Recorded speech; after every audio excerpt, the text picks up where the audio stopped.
नमस्कार दोस्तों, स्वागत है आप सभी का आपके अपने चैनल द रिटेल इन्वेस्टर में।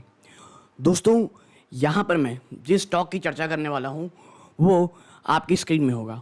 और कल रात से जब ये खबर आई है, निवेशक आप कह सकते हैं बहुत ज़्यादा परेशान हैं। जो कह सकते हैं इसमें ये निवेश की सोच रहे थे वो इस बात को लेकर के असमंजस में है, क्या ये जो गिरावट है ये एक बहुत बड़ा खरीदारी का मौका है और ब्रोकरेज हाउस ने इतनी बड़ी बड़ी डाउनग्रेड्स क्यों दिए हैं। इन तमाम चीज़ों में आज इस एक वीडियो में हम चर्चा करेंगे दोस्तों। ठीक है, स्टॉक आपकी स्क्रीन में दिख रहा होगा, नाम है कोटक महिंद्रा बैंक। ये आप कह सकते हैं जो एचडीएफसी बैंक और उसके बाद कोटक महिंद्रा बैंक, ये दो ऐसे बैंक हैं जिसपे आप कह सकते हैं निवेशक बहुत बहुत ज़्यादा भरोसा करते हैं। खासकर कि एफआईआईज इन दो बैंकों में काफ़ी अच्छा पैसा बना के रखते हैं।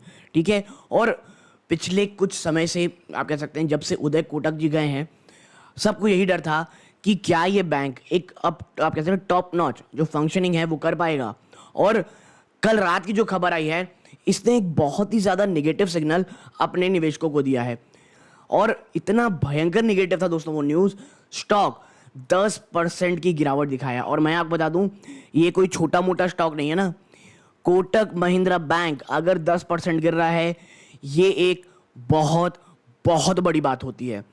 क्यों मैं ऐसा कह रहा हूँ? क्योंकि आप एक बात समझिए कि जो कोटक महिंद्रा बैंक है ना, ये उन प्राइवेट बैंक्स में से एक है जो बहुत बहुत ही ज़्यादा आप कह सकते हैं एक तो अच्छी फंक्शनिंग करते हैं, बहुत अच्छे नॉर्म्स रखते हैं।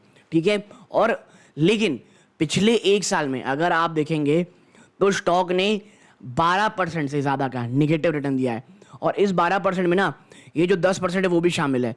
तो यकीन मानिए अगर ये 10% अगर आप हटा भी देंगे ना, तो भी एक साल में 2% का आपको इसने निगेटिव रिटर्न दिया है। ठीक है, तो आप समझ सकते होंगे पिछले कुछ समय से क्यों ये स्टॉक बहुत ज़्यादा खराब चल रहा है। ठीक है, और ये जो आप हाई देख रहे हैं 2000 जो आसपास गया था कोटक महिंद्रा बैंक, ये इस समय ना एशिया का सबसे महंगा स्टॉक हो गया था। बैंकिंग स्टॉक, महंगा स्टॉक नहीं कहना चाहिए, वैल्यूएशन वाइज एशिया का सबसे महंगा स्टॉक हो गया था।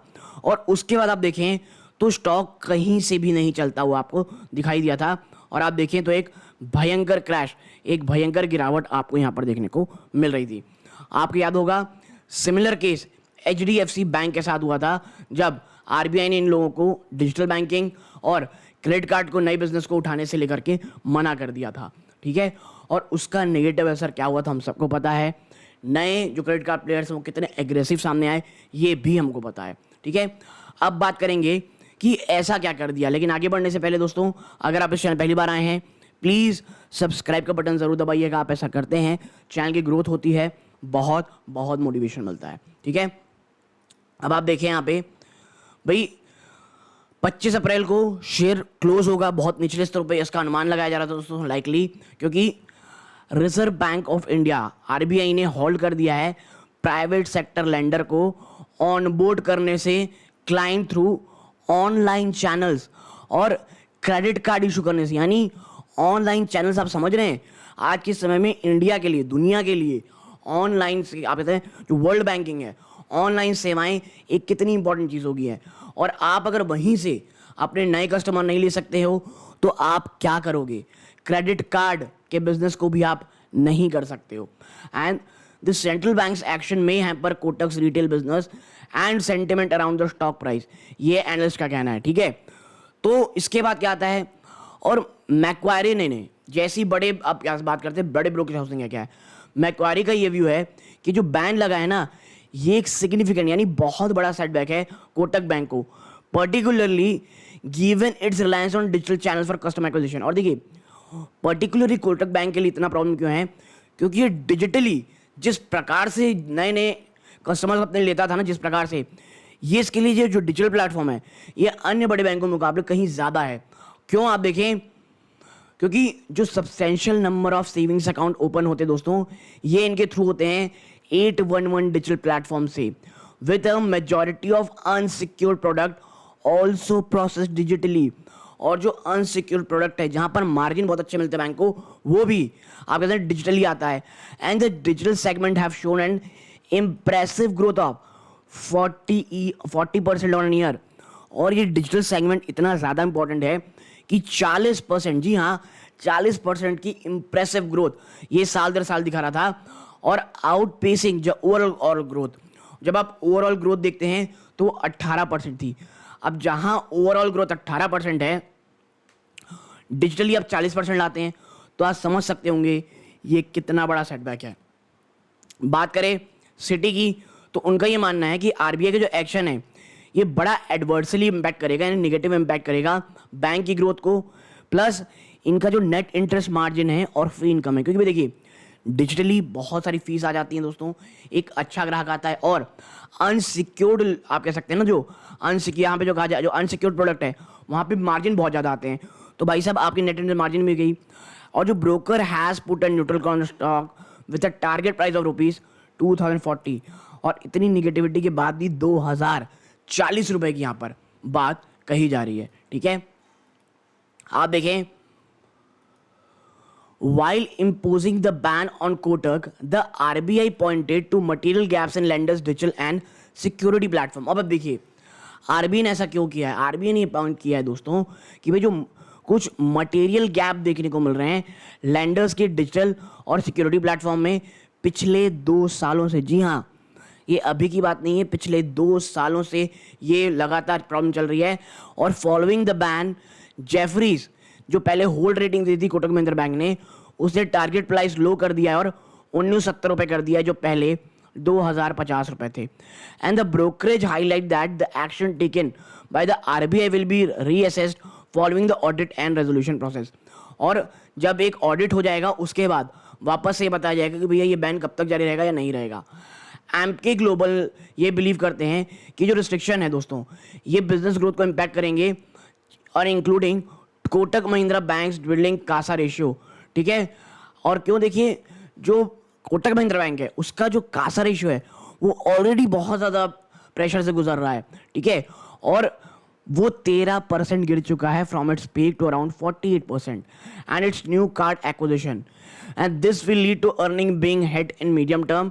एडिशनली जो रेगुलेटरी ओवरहैंग है दोस्तों ये डिले करेगा कोई भी हो कंपनी की री रेटिंग को, जो रिसेंट मैनेजमेंट चेंज हुआ है दोस्तों। ठीक है, आपको पता होगा उदय कोटक जी गए उसके बाद ऑलरेडी लोगों के दिमाग में असमंजस था कि बैंक किस तरह परफॉर्म करेगा, और अब इतना बड़ा सेटबैक आना ये निवेशकों के कॉन्फिडेंस को एक बहुत बड़ा झटका देता है।